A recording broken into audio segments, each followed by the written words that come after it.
Welcome back to my YouTube channel. तो आज thumbnail देखी आपण मैंने तो जानी सारी थे कि आज कौन रेसिपी होगा जाऊँगी कौन रेसिपी आपण मान खातिर मैं शेयर करने को जाऊँगी। आज्ञा हाँ, जह्नी आलू मसला दिया तरकारी। तो ये मु कटा जाइथिबा किछि जह्नी नेइची आलू भी नेइची। तो आलू आमर जेहेतु कम पड़े तो मु आलू कम ही नेइची, आपण हिसाब रे नेबे। देन ये कड़े पूरा भलसे गरम करेंगे कहीं भलसे गरम न करथिले मसला कषिला बेले चांस अच्छी कि लगी ठीक अच्छे। देन कड़े भलसे गरम हैला परे ही तो कड़े भलसे गरम हैला परे मुझे पंचफुटण नहीं आपण माने सोरिष कि जीरा नहीं पारिबे। पंचफुटण नबार कारण है कि भल टिके बास्ना हम आपण आपणक हिसाब रे जहाँ भी नहीं पारिबे। आउ इठी एक्चुअली गोटे वीडियो क्लिपटी मोर मिस हो जाइए तो से डायरेक्ट पंचफुटण पर मुझे जह्नी आलू को पकई देइछि। देन आमे कौन करवा ना मसला हिसाब रे नबा ये किछि कटा जाइथिबा टमाट आठी किछि कटा जाइथिबा अदा आउ रसुण अच्छी आउ पियाज दीटा मीडियम साइज रे पियाज मुझे नहीं आपण मैंने आपण हिसाब रे मसला को कम बेसी करें। देन आमे कौन करवा अदा रसुण को ये पेस्ट करवा। अदा रसुण आउ किछि जीरा टिके बास्ना पाई जीरा ये पकईकी कौन करेंगे ना ताको टिके भिजे देबे। कि समय पर भिजेला पर ताको ग्राइंडिंग करदेबे। ग्राइंडिंग कर सारा पर तापरे एपटे मोर देखिला बेलू जह्नी आलू टिके सीम रे बसैथिली तो सेटा टिके टिके नरमी आसिलानी। बेसी ताकू नरम करबिनी कहीं बेसी नरम कले बलिता भलिया पूरा से भाजी हो जिवो आउ भल लगिबनी। जह्नीर किछि रहिबनी कि आम जह्नी खाउचे कि आ कौन खाउचे। से पानी टिके टिके थिबो मरी नथो पानी ताकू आपण कौन करेंगे ना काढ़ी देबे।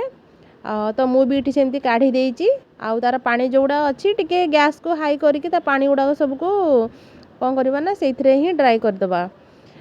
देन आमे कौन करवा ना आउ टिके तेल पकेकी पियाज को भाजी दबा। तो ये मु सेया करची तेल गरम हवा को टिके छाड़ी देइची। तेल गरम होला परे ही पियाज पकेची आउ पियाज एबे टिके डीप फ्राई हो गलानी। मु बेसी वीडियो रखिनी तो आपण माने देखिकी वीडियो को बुझी पारथिबे कि मु कौन कौन केमती उपाय रे करूची। तो पियाज टिके डीप फ्राई होला परे हळदी आउ एठी अछि काश्मीरी चिली मु नेची। आपण माने सुखिला लंका कि आपण मान हिसाब रे जे चिली पाउडर यूज करूछंती सेटा नै परिबे। देन एठी मु बाटी की रखिथिबा बाटी तो नुह ग्राइंडिंग करके रखिथिबा एठी अदा रसुण आउ जीरा जो ग्राइंडिंग करथिले ताको मु पकई देइची। ताको पकई सारला परे काटिकी रखिथिबा टमाट को भी मु इथरे ऐड कर देइची। तो एठी देखि पारुथिबे केमती देखाउची मसलाटा। तो मसला एबे अल्प अल्प हेई आसिलानी। मैक्सिमम आपण कौन करि परिबे ना ताको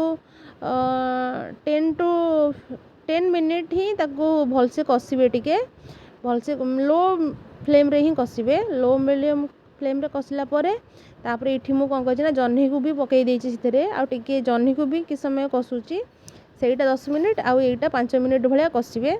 कसी सारला परे देखिबे तार गोटे बढ़िया बास्ना आसीबो पूरा।